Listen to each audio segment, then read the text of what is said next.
잘 아시다시피 3년간의 봉쇄 정책을 실시했었고 그러다가 이제 올 초부터 아주 강력한 리오프닝 정책, 그러니까 네. 경제 재개 정책을 펼쳤어요.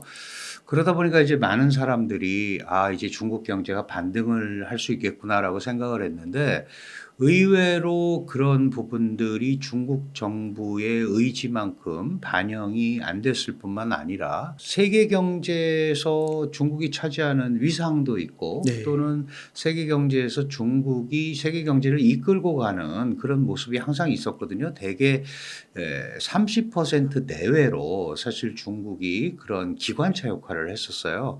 그런 기대에는 아주 못 미치는 현상들이 나타나는데, 수치적으로는 괜찮습니다. 아. 수치적으로는 상반기에 약 5.5% 성장을 했고 3-4 분기도 한 4.4% 정도 예상이 되기 때문에 중국 정부가 정한 5% 정도 성장은 가능하지 않겠느냐라고 음. 얘기를 하는데, 이제 물론 항상 나오는 얘기입니다마는 그 통계를 믿을 수가 있냐, 이제 네. 그런 얘기는 늘 있는데, 그럼에도 불구하고 나름대로 수치적으로는 되는데, 문제는 중국 경제를 구성하고 있는 구성 요소들의 내용이 좋지 않다는 거예요. 어. 대개 이제 한 국가의 경제 구조는 소비, 네. 그다음에 투자, 네. 그다음에 무역, 이렇게 구성이 되잖아요. 네. 특히 중국 같은 경우는 소비 시장이 중국 전체 경제 성장을 이끄는 게 한 66~7% 됩니다. 근데 네. 소비 시장이 영 회복이 잘 안 되고 있는 거죠. 그다음에 투자도 마찬가지입니다. 투자도 민간 투자가 많이 일어나야 이 경기를 좋게 본다는 거잖아요. 그런데 민간 투자가 제대로 안 되고 있고, 네. 당연히 해외 투자도 없고, 그러니까 결국은 투자 수치를 맞추고는 있으나 이게 이제 정부의 소위 고정자산 투자 쪽으로 많이 흘러가는 그런 모습을 보이고 있고, 이제 수출 같은 경우도 중국이 무역 대국이에요. 그런데 이런 수출들도 계속해서 상황이 좋지 아. 않다. 하락을 하고 있고, 물론 하락폭은 줄어들고 있습니다. 물론 이거는 이제 글로벌 경기의 영향을 받아서도 그렇죠. 그래서 전반적으로 수치는 어느 정도로 얘기를 하고 있으나, 네. 그러나 지표의 내용들이 크게 좋지 않다. 다만 이제 기억을 하시겠습니다마는 저희가 6월, 7월만 해도 뭐 중국 경제 붕괴설 아주 난리가 아 났었죠. 맞아요. 그거에 비하면 지금은 상대적인 음. 안정을 찾았다라고 이렇게 봐야 되고, 물론 그 안에 중국이 가지고 있는 아주 많은 병폐들, 이런 것들이 그대로 들어 있지만, 저도 이제 뭐 이런 그 기회가 있을 때마다 위기지만 이게 중국 경제를 붕괴시킬 정도는 아니다라는 아. 얘기를 했었는데, 네. 일단 그거는 좀 넘어간 것 같아요. 물론 이제 중국 어. 정부는 이 상황을 중국 경제가 예상보다는 못하지만 완만한 회복세에는 들어간 것 같다, 아 이제 그래요? 애써서 자기네들은 그렇게 얘기하는데, 네. 지금 뭐 국제 경기 예측 기관이나 이런 데로 봐서는 연말까지 이런 지지부진한 상태를 갈 수밖에 없지 않느냐, 뭐 인제 이런 음. 평가가 주로 나오고 있습니다. 아 그래도 막 미디어에서 말하는 것처럼 일본처럼 막 30년 40년 장기 불황에 빠지고 막 그런 거는 아닌가 보네요. 사실은 일본의 장기 불황과 중국의 불황은 완전히 다르죠. 왜냐하면 음. 일본은 그 당시에 이미 국민 소득이 2만 불이 넘는 선진국이었고, 네. 중국은 지금 이제 그걸 향해서 가는 상황이잖아요. 그게 벌써 음. 몇십 년 전인데, 지금 중국은 1 인당 GDP가 12,800불 정도 됩니다. 그러면은 사실은 불황에 빠지고 말 것도 별로 없어요. 아 네. 뭘 올라갔어야 빠지게 아 되죠. 그러네요. 다만 이게 꽃이 피기도 전에 소위 침체기로 들어서서 장기적인 어떤 경기 침체 국면으로 간다면, 그런 면에서는 일본과 비슷한 면이 있을 수 있겠죠. 음. 그런데 그런 정도의 파급력, 이거는 세계 경제에서 중국의 이 소비층이 갖고 있지를 못했단 말이에요. 네. 그러니까 아주 속된 말씀으로 얘기하면 원래 잘 사는 적이 별로 없었다. 최근에 음. 이렇게 됐던 거지. 그래서 그게 총량 경제로 커졌던 거지, 소위 그 민부라는 차원에서는 이루어지질 않았기 때문에, 일본 같은 그런 장기 불황, 이거는 뭐 똑같은 형태로 전개되지는 않을 거다, 이렇게 아. 보는 건데, 문제는 이제 말씀을 하셨습니다만, 그럼 이런 이유가 왜 왔느냐를 우리가 한번 찾아봐야 되잖아요. 네. 근데 결국은 이제 최근에 중국 경제가 어려워지고 국민들이 지갑을 안 여는 이유가 바로 이제 그 부동산 경기의 네. 침체 또는 부동산 민간 기업 1, 2, 3위 기업이 전부 디폴트 위기 우려가 있기 때문에 음. 그런데도 정부가 적절하게 여기에 대해서 대응책을 안 내놓는 것 같다. 음. 그렇다면 지금은 소비보다는 좀 아껴서 그런 걸 네. 대비해야 되는 거 아니냐. 저축으로. 예. 그런데 이게 이제 문제인 거예요. 중국은 소비가 말씀드렸다시피 66, 67%가 그걸 이끌고 가는데 그중에 상당 부분을 차지하는 게 부동산이란 말이에요. 아. 내수 시장에. 네. 그럼 부동산이 전체 중국 경제에서 한 30%를 차지한다고 보는데 이 부분이 해결이 안 되면 중국 내수 시장은 계속 침체될 수밖에 없다. 이제 이런 구조가 나오는 거죠. 그런데 적절한 사인이 나오지 않기 때문에 국민들은 여전히 지갑을 닫고 있다. 이게 이제 결정적이죠. 잘 아시다시피 10월 중국은 10월 1일이 국경절이잖아요. 중화인민공화국 수립기념일. 그래서 약 일주일 이상의 휴일 경제라고 그러죠. 할리데이 이코노미. 네. 그러니까 좀 여행 다니면서 써라. 음. 여행은 다니는데 돈을 안 쓰는 거예요. 아, 그렇구나. 그러니까 이런 현상들을 보면 아직도 중국 국민들이 경기에 대한 소위 신뢰 심리 이런 것들이 상당히 부족하구나 이렇게 봐야 될 것 같습니다. 아, 네.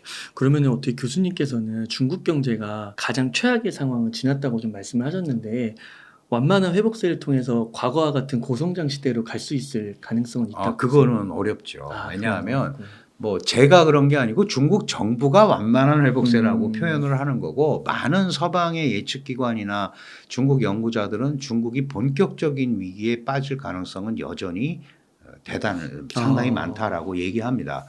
사실은 중국 경제가 잘 아시다시피 개혁 개방하고 나서 한 10년 전까지만 해도 연평균 9.8% 네. 성장을 했어요. 기네스북에 올라가 있는 네. 실질적인 신기록입니다. 그런데 이게 이제 덩어리가 커지다 보니까 아주 쉽게 얘기하면 이제 분모가 커지니까 그 옛날과 같이 그렇게 성장하기가 어렵잖아요. 아. 예를 들어서 100이 있을 때 10% 성장하면 10인데 그렇죠. 1000이 있을 때는 1%만 성장해도 10이란 말이에요. 네. 그러니까 이제 그런 그 규모로 따져야지 그렇게 단순하게 하기는 어렵고 아. 중국 정부도 특히 12차 5개년 계획, 지금이 14차 5개년 계획 기간입니다.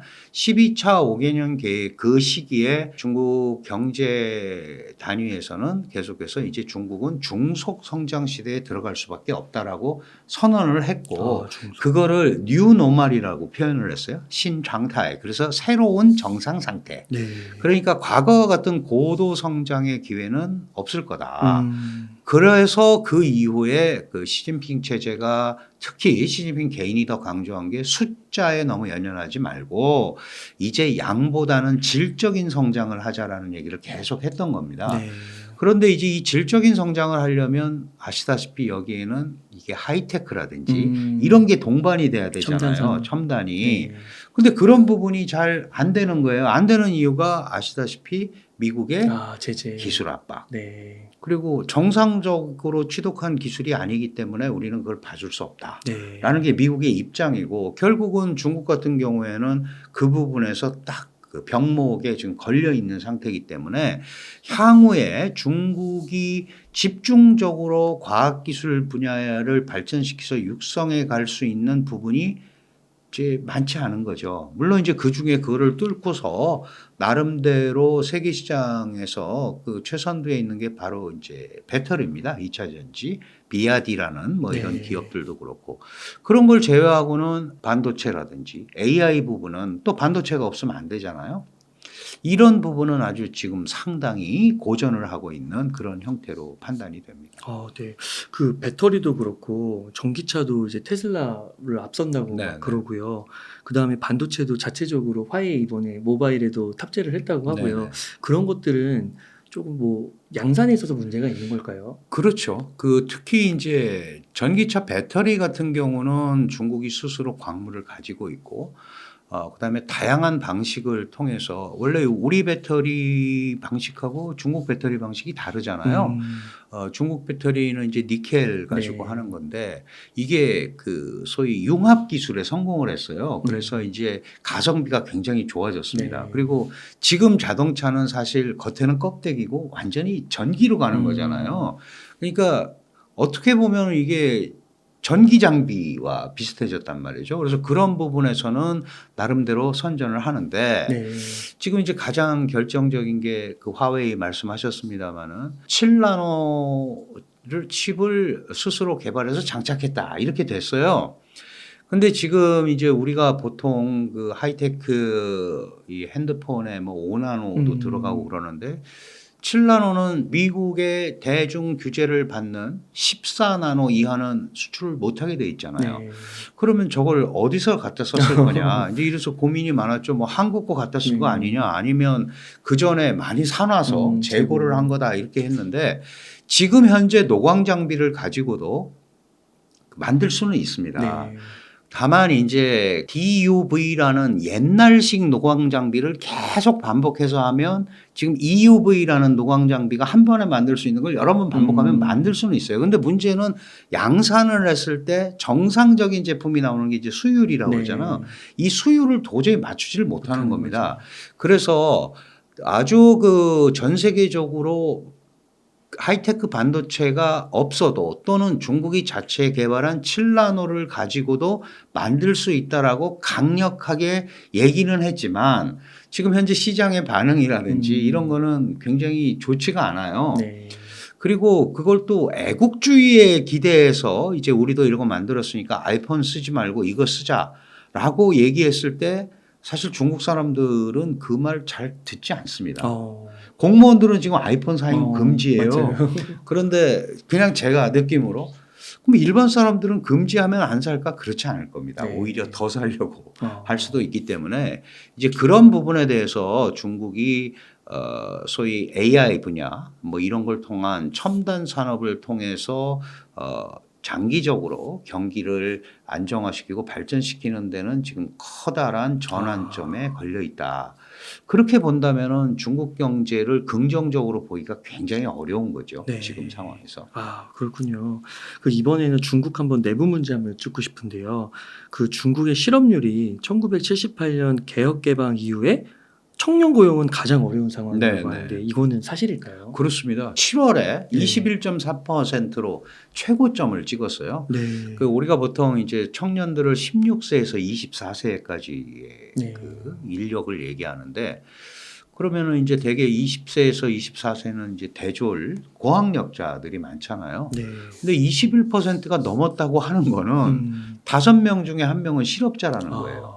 근데 이 통계에도 문제가 있습니다. 왜냐하면 일할 의사가 없다 하는 사람을 일단 빼고 그건 통계 안 들어가요. 일주일에 한 시간이라도 그 노동을 하면 실업률 산정에 들어갑니다. 그렇죠. 그래서 그 북경대학의 모 교수가 이거는 현실을 반영한 게 아니라 그래서 이제 실제로 시뮬레이션을 해보니까 46.5%더라. 2명 중에 1명. 그러면 2명 중에 1명은 논다는 거 아니야. 그러다 보니까 급기야 8월부터 청년 실업률을 발표하지 않기 시작했어요. 그러니까 더 의심을 하는 거죠. 야, 이게 정말 심각한가 보다. 그런데 이제 이게 왜 문제가 되냐면 물론 이제 뭐 경기가 활성화돼서 많은 사람들이 취업을 하고 잘 돌아가면 좋지만 젊은 소위 훈련되고 새로운 지식을 가지고 있는 젊은 층이 산업 현장에 들어가지 못한다는 것은 그 소위 경제의 건전성 또는 발전 차원에서 굉장히 마이너스 효과죠. 좀 둔화될 것 같아요. 그렇죠. 아무래도 동력이. 왜냐하면 새로운 생각을 가지고 있는 또는 그런 기술을 습득한 사람들이 산업 현장에 들어가야 되는데 못 들어가게 되는 거예요. 게다가 이제 미국의 기술 압박으로 인해서 하이테크 산업이 점차로 이제 그 제자리를 못 찾고 있으니까 결국은 취업을 할 데가 없잖아요. 그러면 대학 졸업하고 내가 고등교육을 받았는데 아무거나 할 수는 없잖아요. 그럼 이제 그 친구들은 좋은 기업에서 좋은 대우를 받고 싶어 한단 말이에요. 네. 그다음에 안 되면 그게 안 되면 안정적인 직업을 택하잖아요. 그러니까 그렇죠. 공무원 같은 거 택하는 거예요. 그게 아니면 나는 취업 안 하겠다. 그래서 탕핑족이라고 들어보셨죠? 아, 그런 용어. 바닥에 쫙 엎드려 있는 그런 부추가 바람 불면은 바닥에 쫙 깔려 있는 것처럼 아무것도 안 하고 그리고 캥거루족이 많이 늘어났다는 거 아니에요? 부모한테 기대고. 그렇게 이렇게 된다면 이게 이 젊은이들이 산업 현장에 진입하지 못함으로써 결국은 경제의 활력이 죽을 수도 있다. 이런 차원에서 이제 청년 실업률의 우려가 많이 나오는 겁니다. 근데 청년 실업률이 그 정도면은 조금 경제 그 규모나 1인당 아까 GDP 12,800불 정도 네네. 비하면 너무 빨리 나오는 거 아니에요? 그렇습니다. 어. 굉장히 빨리 나왔죠. 그다음에 음. 고령화 속도도 보통 이제 다른 국가들이 뭐 지금으로 환산해 보면 2만 불, 2만 5천 불 정도에 들어섰을 때 나오는 고령화 와. 현상이 나타나는 거예요. 이 네. 고령화가 늘어난다는 거는 그 아래 세대가 부양해야 될 그 윗세대가 많다는 거잖아요. 그러면은 경기도 안 좋은데 그러면은 이 사회가 굉장히 어려워질 수밖에 없는 구조로 가는 거고 그다음에 이제 코로나 3년에 이걸 겪으면서 이 해고를 안 당한다고 하더라도 기본적으로 그 급여를 스스로 삭감하고 합의에 의해서 이렇게 해서 일종의 그 명목상의 그 취업을 유지해 가는 경우도 많단 말이죠. 네. 그러니까 이런 것이 다 풀리려면 글로벌 경기 수요가 일단 살아나야 되고 네. 그리고 지금 이제 공급망에 대한 고통을 그 중국이 많이 받잖아요. 예를 들어서 미국이나 서방 국가들이 중심이 돼서 공급망 재편을 하고 있단 말이죠. 물론 중국도 거기서 살아나려고 굉장히 애를 많이 쓰고 있습니다. 이런 부분들이 좀 복합적으로 일어나면서 경제 심리가 회복이 돼야 이런 부분들이 상호 상승작용을 일으킬 텐데 지금 이 상황은 그렇게 좋지 않은 것 같다. 거기다가 뭐 우크라이나 전쟁 계속되고 있죠. 최근에 이스라엘 팔레스타인 간에 또 저런 문제가 전쟁이죠. 터지죠. 그거는 자칫 또 유가를 자극할 수도 있고 그렇죠. 전 세계에서 그 원유를 제일 많이 수입하는 국가가 중국이죠. 중국입니다. 50%를 수입합니다. 만약에 중동에서 문제가 생기면 그 결국 문제가 생길 수밖에 없잖아요. 이제 이런 불확실성 요소가 여전히 가라앉지 않고 있다. 네. 물론 그렇다고 해서 중국이 그럼 그것 때문에 하루아침에 팍 붕괴가 되느냐 그렇게 보지는 않습니다. 왜냐하면 그 부동산 시장 같은 경우도 마찬가지예요. 중국 정부도 일정 부분은 자율적인 구조 조정을 기대한 것도 있죠. 정부가 모든 거를 다 자금을 투입해서 살려주는 게 아니고 일정 부분 자기 조정을 거쳐서 어느 정도 해결된 가운데 이제 중국이 뭐 국유화를 한다든가 이런 생각을 하는 것도 있을 것 같다. 그래서 거기에 대해서 과거와 같이 과도한 그 소위 투입을 통한 어떤 위기 탈출 이런 부분은 이미 안 하려고 하고 있고 그렇게 공언을 했기 때문에 네. 결국은 물론 이제 최악의 경우가 오면 그렇게 할 수도 있겠지만 지금 이런 상태로 흘러가면서 한편으로는 자율적인 구조조정 중국의 당국 입장에서는 질서 있는 구조조정 이런 표현을 써요. 갑자기 망하고 이러는 게 네. 아니고 애써보다가 뭐 예를 들어서 이제 개인 오너가 뭐 온갖 방법을 심지어는 사재까지 털어서 최대한 해결을 하고 그러나 이제 부동산이 중국에서 차지하는 비중이 있으니까 그러면 이제 정부가 개입하고 뭐 이제 이런 형태로 가려는 게 아닌가 그런 생각이 있고 근데 이 부동산 문제가 부동산에서 끝나면 괜찮은데 이게 결국 이제 금융으로 번지잖아요. 왜냐하면 이게 다 부실채권 네. 문제란 말이죠. 그래서 중국 정부가 이런 금융을 시장에 맡기는 게 아니고 이 공산당에서 또 당 금융위원회를 만들었어요. 그럼 결국은 그런 것마저도 당에서 통제하겠다라는 생각을 계속 갖고 있잖아요. 네. 이런 게 이제 중국 내부나 해외에 좋지 않은 메시지를 주는 거예요. 여전히 당이 통제하는 통제 경제하에서 이게 움직이려는 게 아닌가. 그렇다면 당분간 중국 자체적으로 이거를 해결하기가 쉽지 않겠다라는 생각들을 자꾸 하게 되는 겁니다. 아, 그렇군요. 당 입장에서는 어쨌든 중화인민공화국을 끌고 가야 되잖아요. 네. 그러면 이것도 리스크 관리 능력입니다. 정부가 특히 당이 개입을 해서 이런 부분을 잘 처리해 나간다면 그 자체로 사회 안정 그리고 그거는 자연스럽게 권력의 안정과 이어지겠지만 그러나 반대로 생각해 보면 그 부분이 잘 안 되면 뭐 하는 거냐 당이 이렇게 네. 또 당과 정부가 공격을 받을 수도 있거든요. 그래서 그런 점에 지금 기로에 서 있다. 근데 많은 그 학자들이나 전문가들은 그래도 시장 상황을 보면서 가는 게 맞는 거 아닌가라는 얘기를 하는데 중국은 그러기에는 중국 경제 상황이 그냥 시장에 맡기기에는 맞지 않다라고 생각을 해서 여전히 정부가 조금 더 관리하고 통제하는 메커니즘을 더 선호하는 것 같아요. 그러니까 안정이 훨씬 중요하다라는 생각을 하는 거죠. 시진핑 체제가 원래 발전, 뭐 안정 이런 두 가지 개념을 놓고 본다면 일단 안정이 우선이다라는 거를 모토로 삼았기 때문에 당분간은 그런 형태로 이 소위 정책이 펼쳐지지 않을까 이렇게 생각이 됩니다. 그 시진핑 전에 그 주석들이 도강양해하라고 하면서 한 2050년까지는 미국과 대치하지 말라 이런 얘기를 했다고 하는데요. 좀 시진핑의 실책이었다고 볼 수 있는 걸까요? 그 실책이라기보다도 이제 사실은 개혁개방이라는 게 1978년부터 했고요. 네. 시진핑이 권력의 정점에 올라선 게 2012년 18차 당대회에서 총서기가 됐고 네. 2013년에 3월에 이제 국가 주석이 됩니다. 중국의 이제 명실상부한 지도자가 되는데 중국은 당이 만든 국가니까 당 총서기가 바로 이제 실질적인 지도자인데 그러니까 벌써 10년 전이잖아요. 그게 그 10년 전에 이미 중국은 세계 2위 경제체로 등극을 했습니다. 그 전에 이제 일본이 2위였는데 2010년에 일본을 이제 총량 경제로 물리친 거예요.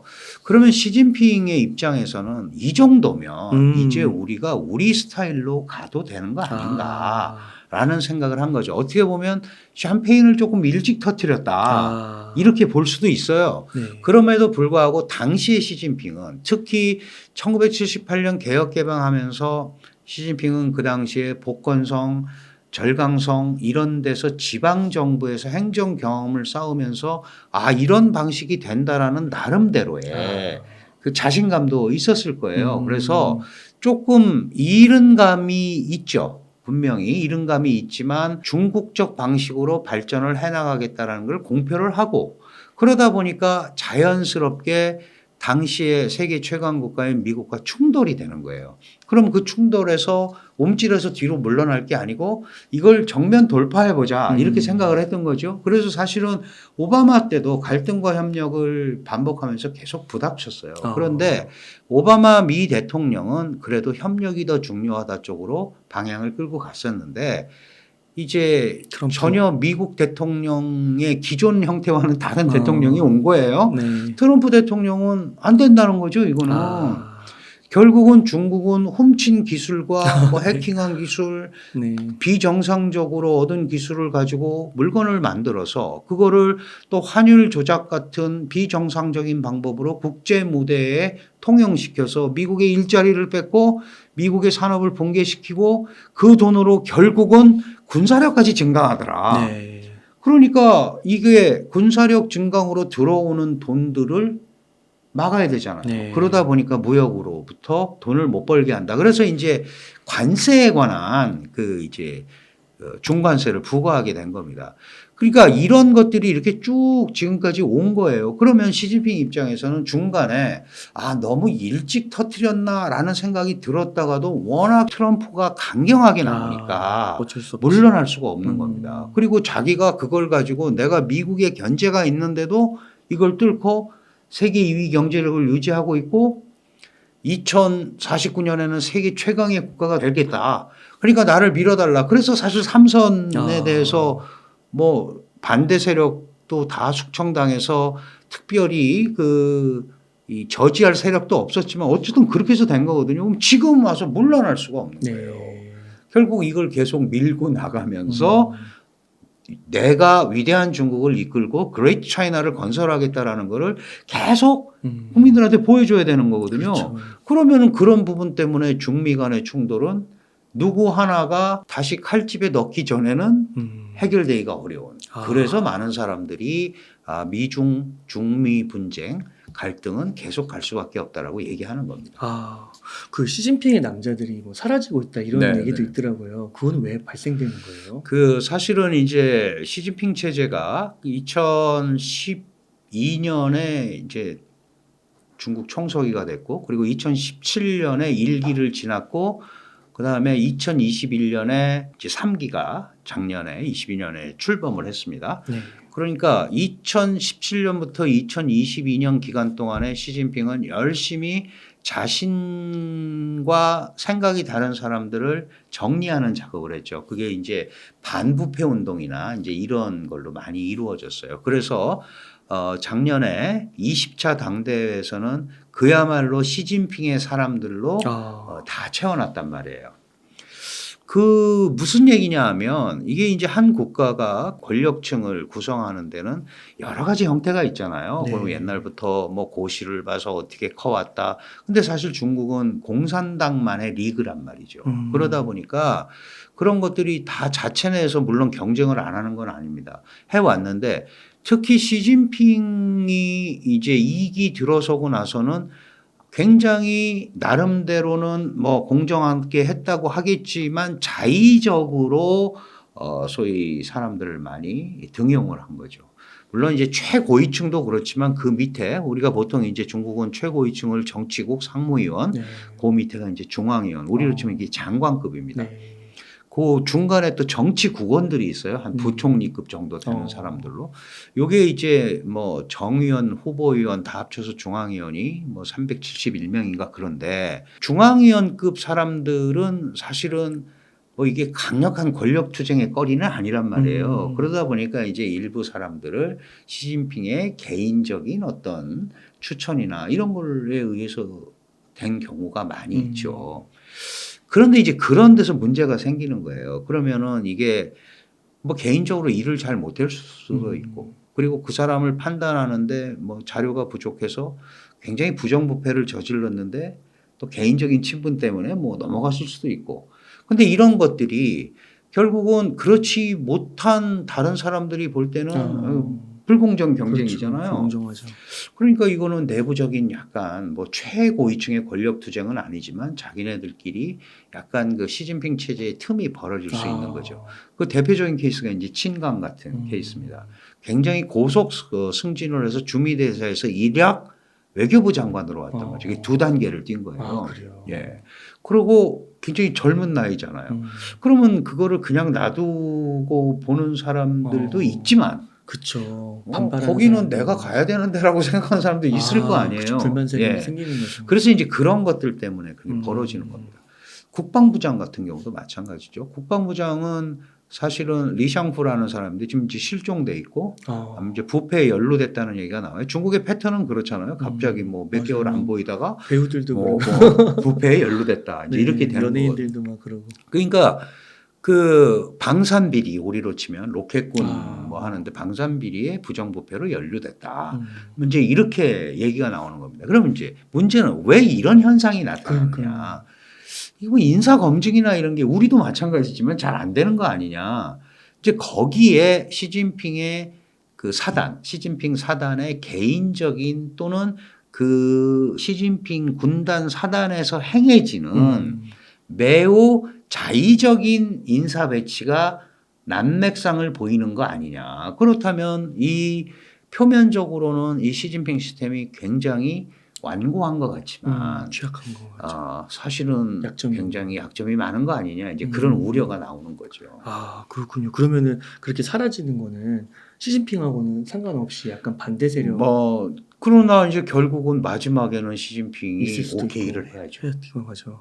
그거 안 하면은 안 되잖아요. 그러면 내가 저런 게 왔는데 뭐 자기가 봐서 마음에 안 들 수도 있고 그걸 그냥 놔두면 더 큰 문제가 생길 수도 있잖아요. 네. 그러니까 이거는 내 손에서 뭐 소위 얘기하는 읍참마속의 심정으로 이거 정리해야겠다 이런 경우도 생기는 생기는 거고 거고. 또 다양한 경우가 있죠.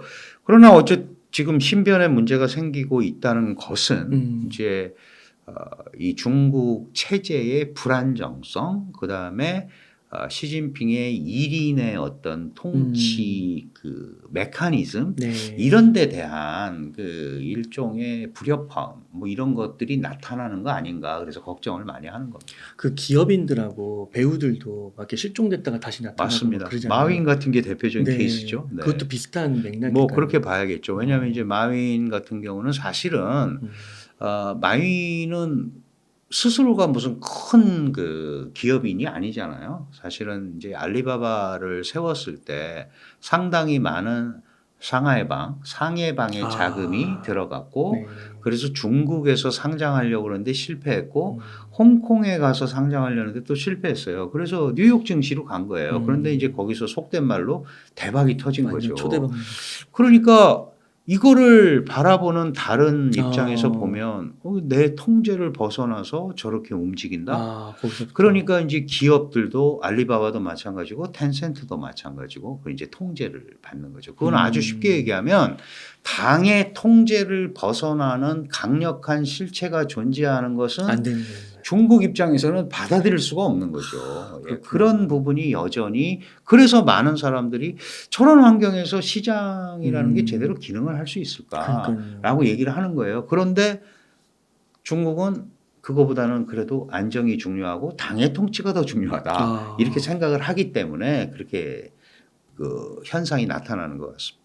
그러면 진짜 그 부자들이요, 중국의 엘리트들이 재산을 이제 해외로 빼돌리고 탈출하려고 하는 계획을 갖고 있다 이런 것도 어느 정도 뭐 이미 오래됐습니다. 아주 오래전부터 그렇고요. 그 사실 뭐 이런 얘기가 뭐 100% 그런 건 아니지만 중국의 소위 고위 관료들 자제들은 거의 해외에서 유학을 합니다. 그럴 때 이제 주로 나타나는 패턴이 엄마가 따라가죠. 엄마가 따라가죠. 따라가가지고 그러면서 이런저런 이유로 이제 재산을 많이 해외로 은닉하고 기업인들도 마찬가지고. 그래서 이런 부분을 과연 이걸 어떻게 처리를 해야 되느냐. 사실은 우리 작년에 문제됐던 비밀 경찰서 같은 것도 그런 거예요. 그게 이제 현지 사람들을 뭐 이렇게 통제하기보다는 해외로 도망가고 이제 문제가 된 사람들을 잡아가는 감시하는 거. 그게 여우라고 이제 그런 사람을 여우라고 그러고 그런 사람 색출 작업을 여우 사냥이라고 표현을 해요. 그래요. 그래서 그 여우 야. 잡으러 다니는 거예요. 야. 사실은. 그래서 이미 많은 부분들이 그렇게 해외로 빼돌려졌고 자금 유출이라든가 이런 것들이 이제 보편화가 많이 돼 있죠. 게다가 요즘 같이 이제 미국하고 금리 차가 나버리면 더 많은 자본이 또 빠져나가잖아요. 그렇게 거기 또 하겠죠. 묻어서 가잖아요. 그러니까 이런 것들을 중국이 막으려고 무던히 지금 애를 쓰고 있고 사실은 그러다 보니까 정상적인 투자도 굉장히 어려움을 겪는 거예요. 예를 들어서 중국의 정상적인 기업이 한국에 정상적으로 투자를 하려고 해도 왜 이렇게 돈을 많이 가지고 가고 왜 이런 방식으로 가지고 가냐라고 이제 계속 중국에서 딴지를 계속 문제를 삼으면 이런 것들이 성사되기가 굉장히 그렇죠. 어렵잖아요. 불편하죠. 네, 그런 게 이제 보편적으로 그런 현상들이 많이 일어나고 있는 게 중국의 또 해외 진출 한때는 해외로 나가라 그랬어요. 주출거 뭐 저추추이라고 그러는데 많이 나가서 투자해라. 사실 일본도 그랬잖아요. 그 자본이 다 빠져나가고 국내 산업이 공동화가 돼버리니까 취업도 잘 안 되고 그래서 그 침체로 들어가거든요. 중국도 그 생각을 한 거죠. 이렇게 마냥 가서 될 일이 아니고 내부에서 활성화를 시키는 게 더 중요하다라고 생각을 하기 때문에 그런 부분을 막으려고 최대한 애를 쓰고 있습니다. 그러니까 최근에 이거는 이제 사적으로 이제 얘기를 나누다가 들은 얘기인데 그 이제 중국이 홍콩에도 좀 영향을 미치면서 홍콩에서 이제 대학 입시 관련해서도 홍콩 가기에 대해서 미달이 나고요. 홍콩의 기업들이 다 싱가포르로 가고 맞습니다. 예. 그런 것도 다. 그 홍콩은 이제 97년에 중국으로 돌아갔죠. 이제 뭐 반환이라고 하는데 누가 옛날에 준 적이 없으니까 자기는 반환이라고 안 합니다. 뺏겼기 때문에 회기라고 표현을 하는데 어쨌든 97년에 홍콩이 이제 중국의 통제를 받는 홍콩 특별 행정구가 됐고 당연히 홍콩은 세계에서 아주 손꼽히는 자유무역항이에요. 그러니까 이 부분을 잘 살려야죠. 황금알을 낳는 거위가 될 수도 네. 있는 거니까. 그래서 많은 중국의 자본들이 이 홍콩으로 갔죠. 아. 그러면 대량의 자본을 가지고 와 가지고 홍콩에서 집을 사고 홍콩에 투자를 하고 이러다 보니까 홍콩 사람들이 인제 속된 말로 비빌 언덕이 없어지는 거예요. 그러면 이제 중국에서 온 사람들이 경제권을 완전히 장악하고 이렇게 되니까 해외 기업이 볼 때도 이 홍콩이 가지고 있는 메리트가 없는 거죠. 해외 기업이 볼 때. 홍콩이라는 데가 중간 지대 역할을 하면서 뭐 중국을 들어가는 교두보 역할도 하고 네. 다양한 형태의 연계 작용을 했었는데 네. 이렇게 중국의 품에 들어가 버리고 게다가 홍콩 보안법 같이 중국의 통제를 받는 법이 생겨서 홍콩에서 범죄자로 문제가 생기면 본국으로 송환돼서 재판을 받아야 되는 상황도 생기는 거예요. 네.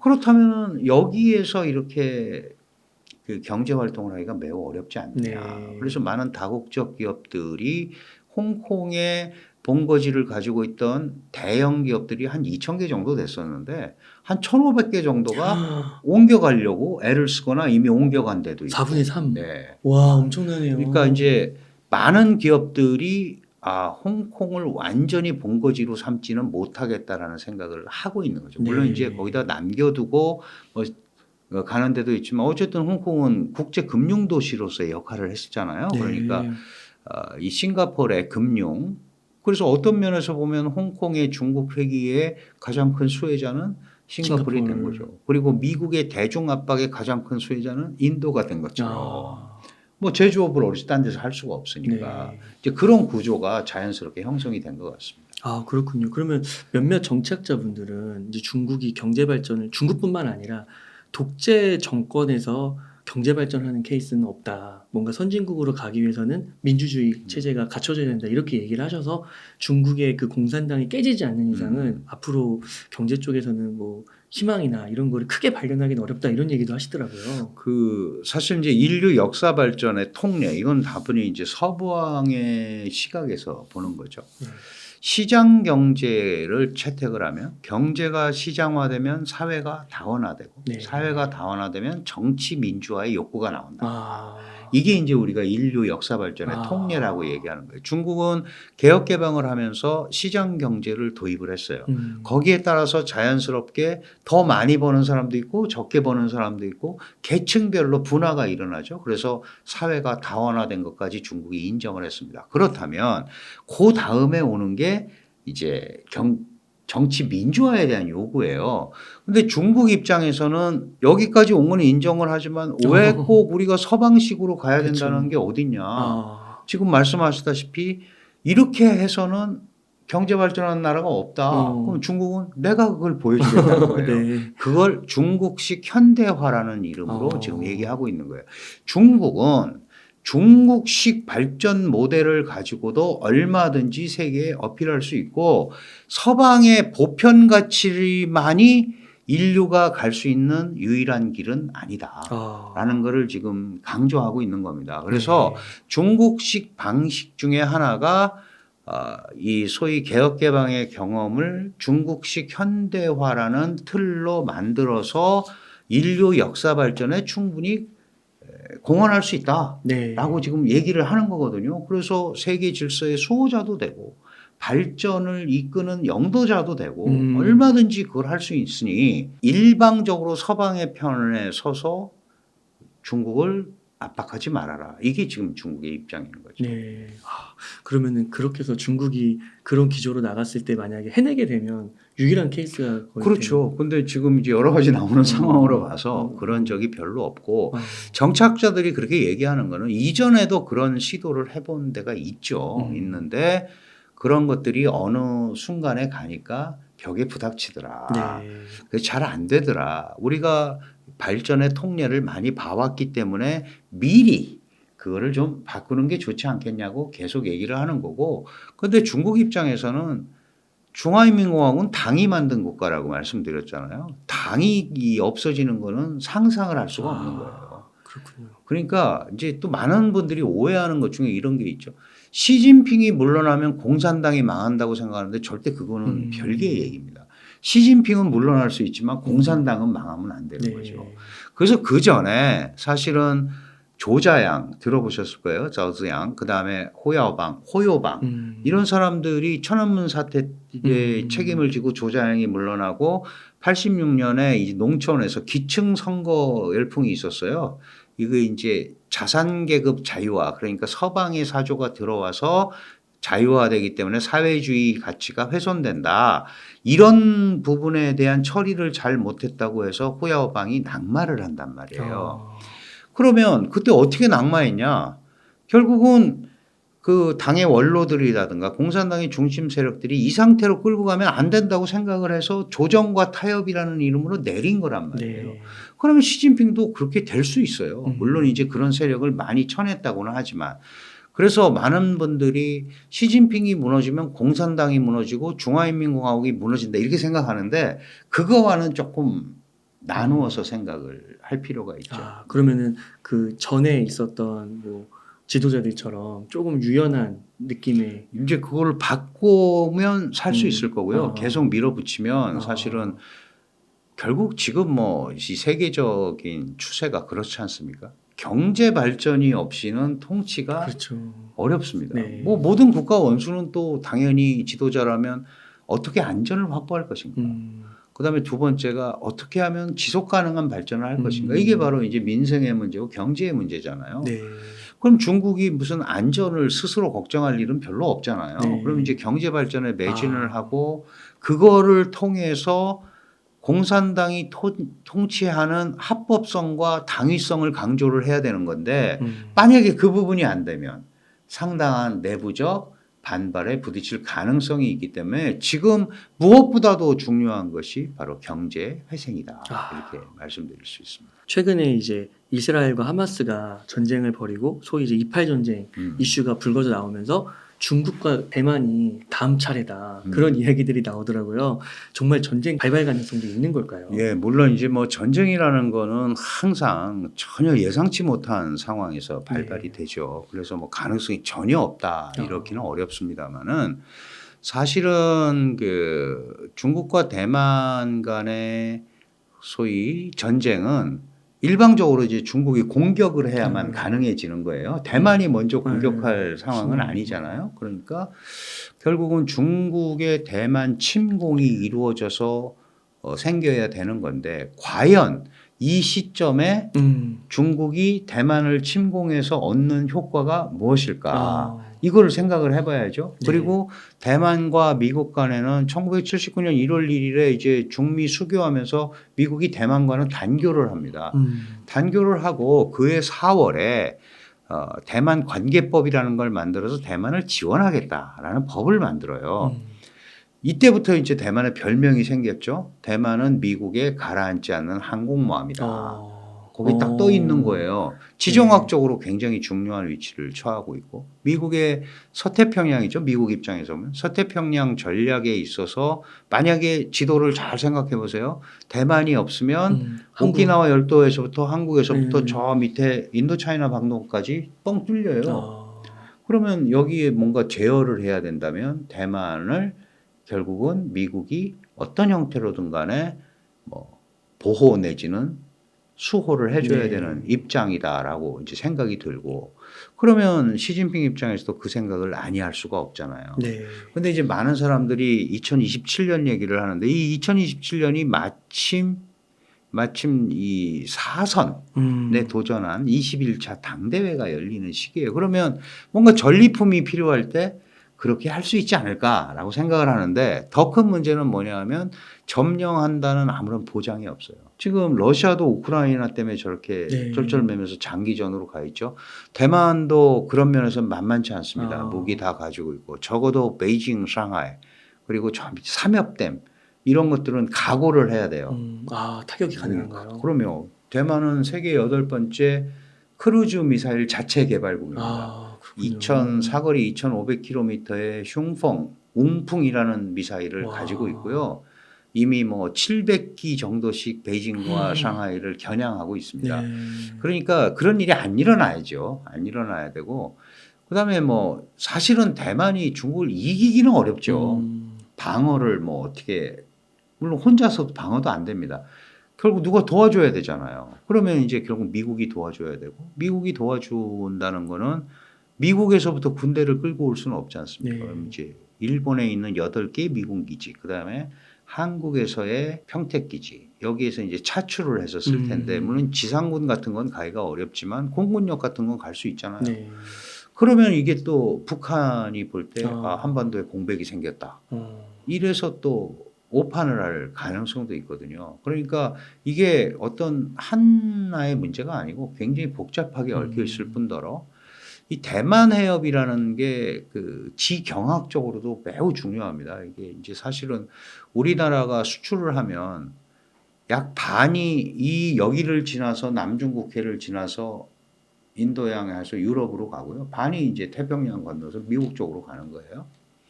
그러면은 이 우리의 주요 물량 수송로일 뿐 아니라 중동 원유의 80%가 여기를 통해서 들어오거든요. 일본도 마찬가지고. 그러면 사실 이 지역에서 분쟁이 생기고 문제가 생기면 한국의 에너지 수급은 또 결정적인 타격을 입을 수밖에 없어요. 네.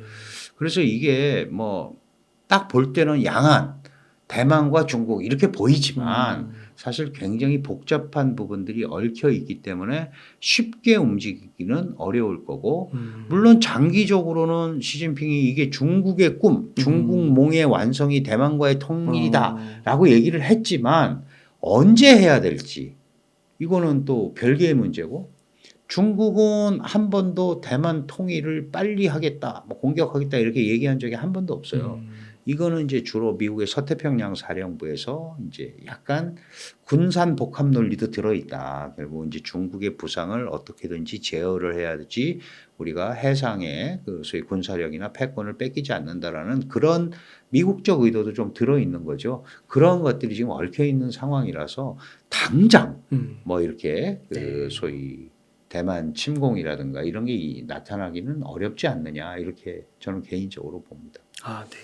그 또 아까 말씀 중에 미국이 중국을 좀 제재하면서 혜택을 입는 게 이제 그 중에 하나가 인도라고 말씀하셨잖아요. 한국은 거기에 포함될 수가 없나요?